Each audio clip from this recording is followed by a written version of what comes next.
और ये धोनी की हुई जी। गजब ग्रिप कैसे? SRMB जैसे। SRMB TMT बार की विन ग्रिप टेक्नोलॉजी सीमेंट के साथ बनाए मजबूत पकड़। Grip is important.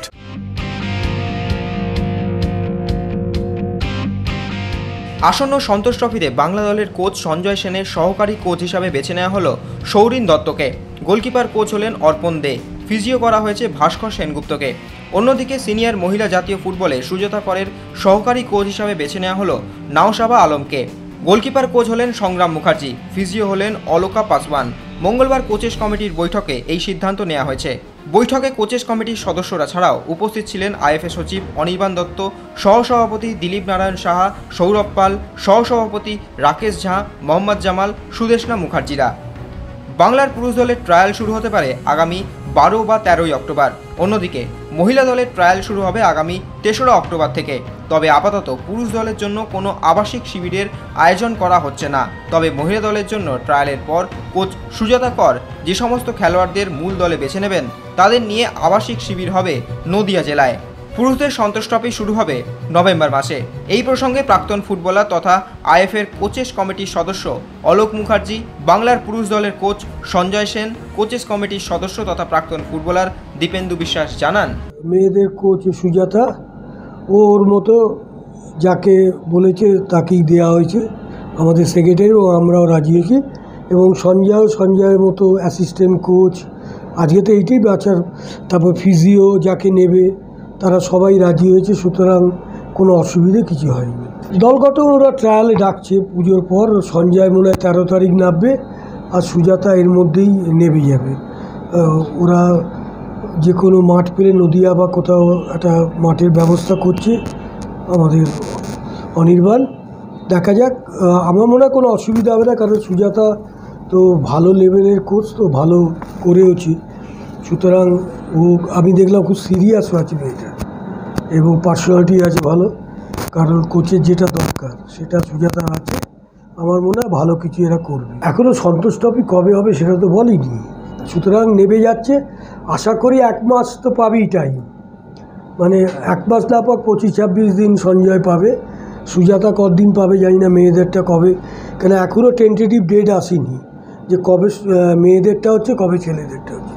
সুতরাং এখন তো খেলাটা পুরো চলছে না, সমস্ত আই লিগ, এবার আই লিগ সেকেন্ড ডিভিশন হবে। খামতি তোমাকে বলছি প্রস্তুতিটা অনেক কম হয়, কারণ আমরা যখন বাংলা খেলতাম তখন আমাদের অনেক দিন ধরে প্র্যাকটিস হতো এবং কোচেরা ট্রায়াল দেখার সুযোগ পেত। আমাদের সময় তো ইস্টবেঙ্গল মোহনবাগান বেস করেই সন্তোষ ট্রফির টিম হতো, তো তখন একটা সুবিধে ছিল। এখন তো এই আই লিগ, তারপর I league second division, ISL, I league second division, তারপরে এইসব প্লেয়ার নিতে পারবে না। কিন্তু আমাদের সময় ইন্ডিয়ার কারেন্ট প্লেয়ার তারা কিন্তু বেঙ্গল খেলত। আমি সঞ্জয়ের প্রতি আমার পূর্ণ বিশ্বাস আছে, ও একটা কিছু করবে এবারে। কারণ সবচেয়ে দুঃখজনক, যেহেতু সন্তোষ ট্রফি আমি ক্যাপ্টেনও ছিলাম এবং সন্তোষ ট্রফি বহুবার চ্যাম্পিয়ন হয়েছি আমরা, আমি চাইবো সঞ্জয় এই টিমটাকে চ্যাম্পিয়ন করুক। কারণ এই বেঙ্গল টিম কোয়ালিফাই করবে না বা সন্তোষ ট্রফি পাবে না, এটা দেখতে আমার ভালো লাগে না। কারণ আমি সঞ্জয়কে রেল থেকে চিনি, আমি জানি। কারণ সঞ্জয় আর যাই করুক, ভালো প্লেয়ারকে বাদ দিয়ে ওর ক্লোজ প্লেয়ার কেউ নেবে না। এখানে আমি সঞ্জয়ের প্রতি আমার পূর্ণ বিশ্বাস আছে, ও টিমটা যেটা করবে, যে টিমের প্রয়োজন যাকে তাকেই ও নেবে। আমার সাথে অ্যাসিস্ট্যান্ট করছে সৌরেন দত্ত, ও বিএসএস ক্লাবে ছিল। এবং সৌরেন আমার সাথে, আমি যখন রেলওয়ে এফসিতে ছিলাম বা সন্তোষ ট্রফিতে আমি যখন রেলওয়েজ বা ইন্টার রেলে যখন আমি ইস্টার্ন রেলের হয়ে কোচিং করাতাম, আমার সাথে সহকারী হিসেবে দীর্ঘদিন কাজ করেছে এবং আমার মনে হয়েছে সে যথেষ্ট দক্ষ। আমার গোলকিপার কোচ আছে অর্পণ দে। মোহনবাগান ক্লাবে আমি যখন 3 বছর ছিলাম, মোহনবাগান ক্লাবের সাথে আমার সাথে ছিল অর্পণ দে এবং আমি মনে করি যে is one of the best goalkeeper coach.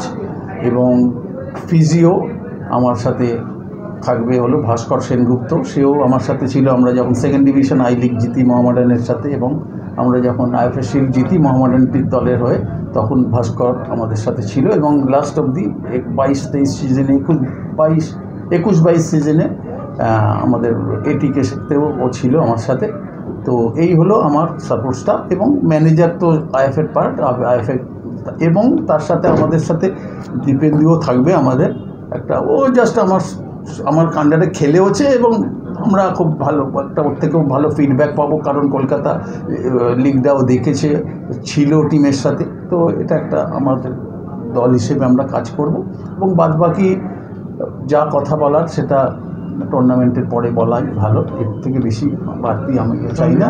আপাতত যেহেতু পুজোটা পড়ে গেছে এবং exact date commencement of the tournament যেটাকে বলে সেইভাবেই তো প্ল্যানিং হয়, কিন্তু এখনও সেইভাবে একটা আমরা ডেট পাইনি, কিন্তু একটা tentatively second week of November হতে পারে।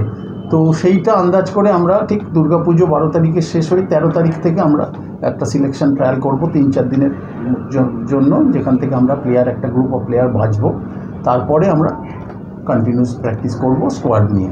না, আমি দেখো আমার মতো করে কাজ করি এবং অতীতে কী হয়েছিল আমি ওইসব নিয়ে আমি নেগেটিভ জিনিসগুলো যাতে কোনো প্রভাব না পড়ে আমি ওগুলো করি না, এবং হয়তো আমি যেটা করছি অতীতেও হয়েছে সেটা নিয়েও আমিও কেয়ার করি না।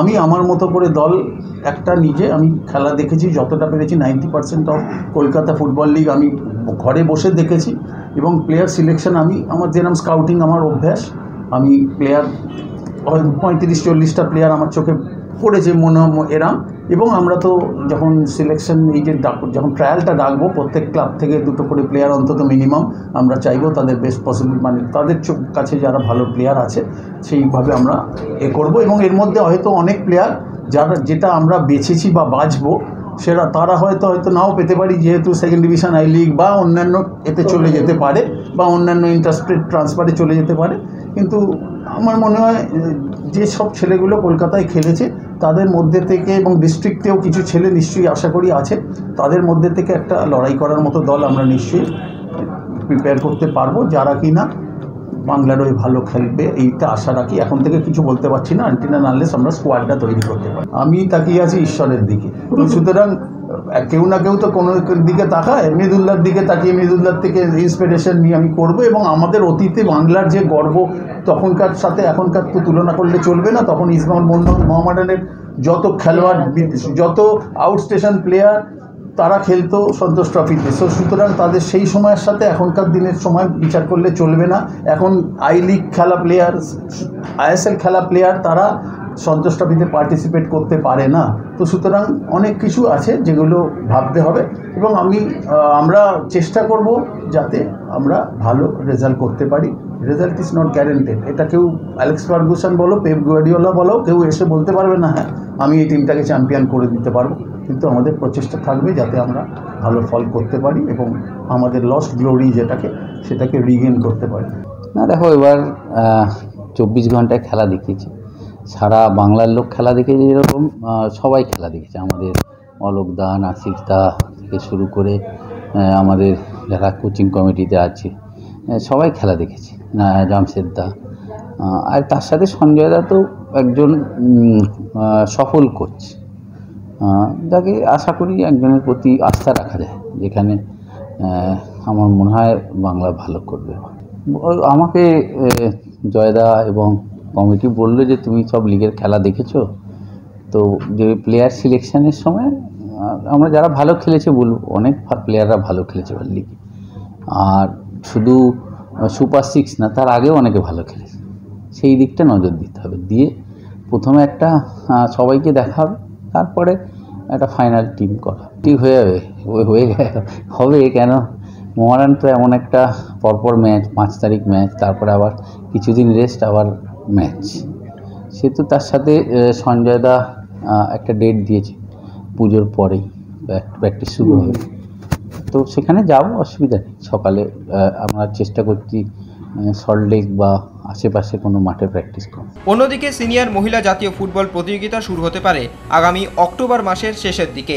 এই প্রসঙ্গে বাংলার মহিলা দলের কোচ সুজাতা কর জানান, এটা ভুল ধারণা কি যে বাংলা এখনও পিছিয়ে আছে, কারণ এখন আমাদের ইন্ডিয়া টিমে 4টে বাচ্চা আছে, 4টে প্লেয়ার আছে সিনিয়র, ঠিক আছে, যেটা একটা প্লেয়ার যেত, এখন সেটা 4টে যাচ্ছে, তো 4টেই চান্স পেয়েছিল ইন্ডিয়া টিমে last time, right? Sangeeta Bhaskar, Rimpa Haldar, Mousumi Murmu and Anju Tamang তো আছে অনেকদিন যাবো, তার হচ্ছে গিয়ে আরেকটা মেয়ে আছে অরুণা বাগ, 4টে মেয়ে আবার নতুন করে ঢুকেছে, তাই না? তো আমার মনে হয় না পিছিয়ে আছে, যেইভাবে আইএফএ সেকেন্ড ডিভিশন শুরু করেছে প্লাস ফার্স্ট ডিভিশন মানে আমাদের এই কন্যাশ্রী কাপ তো আছে। তো আমার মনে হয় এখন অনেক বেশি মানে কি বলবো, আরও যদি ম্যাচগুলো করা হয় আরও বেশি আমরা স্টেপ আমরা এগোতে পারি বা ইন্ডিয়া টিমের নক করতে পারি। সরকারি কোচ হয়েছে নসাবা আলম। তো আমি বেসিক্যালি প্রেফার করি কি যে টেকনিক্যালি একটু সাউন্ড হোক, আর নতুন নতুন উঠে আসুক, যেমন আমার পরে দাঁড়ানোর কেউ নেই, তো তারা যেন উঠে আসে, এরকম কোচদের নিয়ে আমি কাজ করতে যাই, যারা কিছু শিখতেও পারবে, আমিও তাদের কাছ থেকে শিখতে পারবো, প্লাস বন্ডিংটা ভালো হবে। আমি বলেছি সবে তো লিস্টটা আমাদের কনফার্ম হয়েছে, তো একটু বাদে আবার স্যারের সাথে বসে আমরা কনফার্ম করব আমরা কবে থেকে শুরু করছি। Extra time.